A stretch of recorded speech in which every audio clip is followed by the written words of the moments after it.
Stage Pass, Institute of Gaming. For more details, contact 7093965965. ఏంటే చెల్లెలి పెళ్లి శుభలేక? అవునండి, ఆగమేఘాల మీద అచ్చొత్తిచ్చానండి లగ్న పత్రికలు. తమరు దగ్గరుండి జరిపించాలి పెళ్లి. శుభం, తప్పకుండా జరిపిస్తా. ఇది అన్నట్టు పెళ్లి పనులకి ఎవరైనా మనుషులు తక్కువైతే చెప్పు, నా కొడుకు బుల్లిరాజు గారిని పంపిస్తా.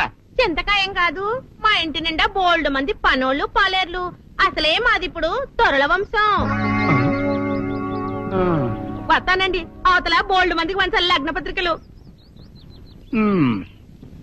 సెంతకాయలు అమ్ముకునేదానికి సిరిమాలత్యం పడితే సెంతకాయని చూసి సి వంకర టెంకరగా ఉంది, ఇదేం కాయా అని అడిగిందంట. అట్టుంది దీని కథ. డాడీ ఏంట్రా ఇది విషయం, ఇది కిరసనాయలు, ఇది తాడు. అర్జెంట్ గా చచ్చిపోవాలంటే ఈ మూడిట్లో ఏది బెటర్ చెప్పు డాడీ.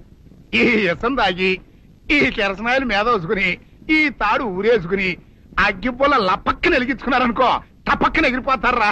అవును, ఎంతకీ ఈ ఏర్పాట్లన్నీ ఎవరి సాగు కోసమో? నేనే ఆత్మహత్య చేసుకున్నాను అనుకుంటున్నాను.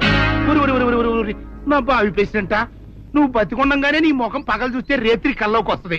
అట్టానికి నువ్వు సచ్చి దెయ్యమయ్యావనుకో, దెయ్యాలు కూడా బెదిరి సస్తాయి. నువ్వు సచ్చకరా. చచ్చుతా సచ్చకరా. నేను చచ్చుతా. అయినా అంత అర్జెంట్ గా సత్తాల్సిన కారణం నీకేంట్రా ఇప్పుడు? ఎందుక నేను పిల్లని లవ్ చేశా. ఆ పిల్లను నేను పెళ్లి చేసుకుంటానంటే నువ్వు నో అంటావు. నేను నీ మాట వినను అంటే ఆ ఆస్తి కవర్ ఎవరికైనా ఇచ్చేస్తాను అంటావు. నువ్వు ఇచ్చేసే ఆస్తి కవర్ కంటే నేను ఇచ్చేసిన మనసే నాకు ముఖ్యం. అందుకే నేను చచ్చుతా.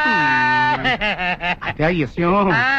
ఓరు నా బొగ్గుకొండ, నువ్వు ప్రెసిడెంట్ అవడం నాకు కావాలి గాని పేడెత్తుకునే అమ్మాయిని తీసుకొచ్చి నానా నేను దీన్ని ప్రేమించాను అని చెప్పు, నేను చేయకపోతాను. అవును, ఎంతకే ఎవరమ్మాయి? ఒకటే అట్లా సిగ్గుపడబాకరా, చాలా సండాలంగా ఉంది. ఎవరో చెప్పు. అది అది జానకమ్మ. ఏంటి జానకమ్మ? అమ్మా, నీ గని పిచ్చిగా నెక్కిందంట్రా. నా వయసావిని నువ్వు ప్రేమించటమేట్రా? జానకమ్మ కాదు డాడీ, ఆవిడ మనవరాలు సౌందర్యను ఆవిడ మనవరాలా? నా ఎదుకల్లో నా బొగ్గుకొండ కదే. రే, జానకమ్మ గారితో ఇయ్యమందడం అంటే నేను మాత్రం కాదంటని చెప్పు. వెంటనే వెళ్ళి వాళ్ళతో మాట్లాడి ఆ ముఖరథం పెట్టించుకొస్తా. అబ్బా, కింద ఒత్తులు తీసేసి ప్రాణాలు తీసేస్తున్నావు డాడీ. ముఖరథం కాదు డాడీ, ముహూర్తము.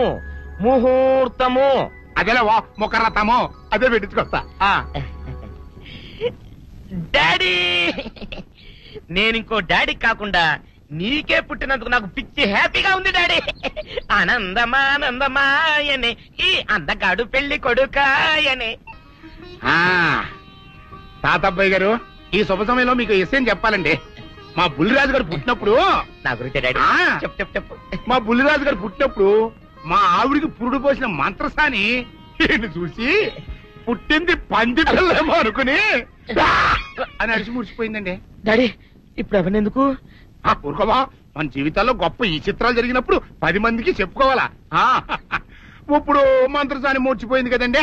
ఇకపోతే మా ఆవిడ ఎట్టండి సేపుల్లే నా కొడుకుని కన్నానని బెంగపడి పురిటి స్థానం అవ్వకముందే చచ్చిపోయిందండి. డాడీ, నేను నీ కడుపున పుట్టపట్ట కదా నాకు ఈ ఫేస్ వచ్చింది.